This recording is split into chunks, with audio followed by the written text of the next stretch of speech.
All right, ladies and gentlemen, for your listening pleasure and representing at least, I think, South Jersey, give it up for the one and only Paradise. Thank you so much. Yes, I am currently representing South Jersey for the past 4 years, but I am born and raised in North Jersey, Jersey City to be exact. That's my hometown. Those are my stomping grounds. So I started writing poetry quite some time ago um, when I was about in high school. So, being in North Jersey, it's easy for us to take a train ride over to New York. So, I started in Bogies in Newark, in East Orange. Um, when it was just a small venue, no chairs, we just stood up and we just spit poetry for hours. And then, we went over, we caught the train over to New York, where we went to the New Eurekan Poets Cafe, Bogies, and many other venues. But poetry has always been a passion of mine, but I've learned from going to church that poetry is also a gift. And it's not a gift that God has given me, but it's a gift that I have to be able to help, hopefully, inspire, encourage, empower, heal, and uplift other people. And with that said, I guess the first poem I will do, because I'm looking at the title of the event when you tag the picture, it said poetry, poetry, poetry. So I'm actually going to do a poem that is titled Poetry. So just bear with me as I play with my screens over here.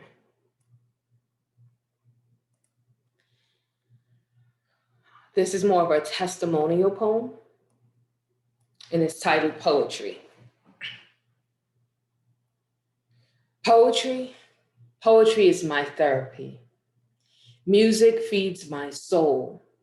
Dance is my weapon against depression. And you stripped me of everything: family, friends, thoughts, beliefs. You stripped me naked for the world to see, of my dreams, goals, purpose, for your own personal gain, placed me on mute, silenced my voice, deprived me of the very essence of me. You preyed on me when you should have been the main one praying for me. False prophecies prophesied by false prophets, paralyzed by lies, camouflaged by the very thing that was supposed to protect me, the very person that was supposed to protect me, infiltrated false love, festered until it manifested into a toxic waste of my time. But my God, I'm here to declare that I am no longer a zombie walking amongst the dead sea. Poetry is my therapy.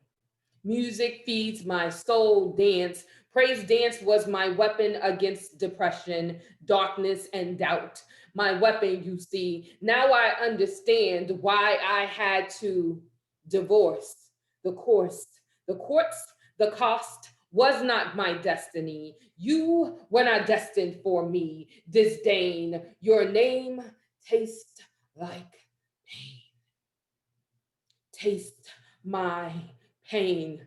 See, I know the God you serve. See, my father says I'm destined for greatness, and destiny, she chooses choices as goals inspire purpose, drive, determination, discipline, and dedication. And you no longer control me, for I walk freely, proudly, boldly, confidently, naked for the world to see everything. Dare you? Dare you doubt me? Dare you question me? Dare you question who I am? Dare you question whose I am daughter of God, purified by the fire, rose gold. I'm covered in his blood. Can't no devil and hell frighten me when it's God who resides within me. See, you thought the devil buried me when God simply planted me, disguised by the dirt for which he covered me, roots firm, leaves shook. You scared, running in fear, baffled to see just how beautiful and strong my branches really are. See, you thought you silenced me, placed me on mute, but my God, my voice is my purpose. And my God said, speak. Speak to every situation, into all circumstances, into every artery, into every vein, into brain waves. Speak, spoken word, scribbled on broken lifelines, resuscitating situations, bringing them back to life. Speak life over your life. See, this is my purpose. This is his plan. See, it has been preordained that success is my shadow. Everywhere I go, it shall follow me. See, I am voice for the voiceless. I am hope for the hopeless. I am life for the lifeless. I am a poet. Tree. I am Paradise Christie, who he called me to be. Poetry. Ladies and gentlemen, that is Paradise. And so, even if you didn't call that poetry, if you called that testimony, I think that would still be valid. And you prove something that I've always known. These genres and these labels are in name only because there's so many poems. If you scratch the surface, you get a sermon. So many sermons. If you scratch the surface, you get a poem. So many speeches. If you scratch the surface, you get a sermon or a poem. So it looks like you wrapped all three into that. Yes. Took me quite some time, but I did. And it's funny that you say that because I was in the midst of all three of those things. You know, one trying to like find myself again, and I've always been a poet. But then, you know, being in the church, I began to write what they deem to be like spiritual poetry, right? Right. But I had to remind myself that I came to know the church because of my poems. I came there as a poet, Right. Right. and then I joined the church. Right. So, but it was being who I am as a person prior to knowing God or coming to know him the way I do Right. is what brought, just generally being me in my craft is what brought me into the church. So I found my way back to Paradise Christie. Wow. Well, thank you for sharing that. I really appreciate that.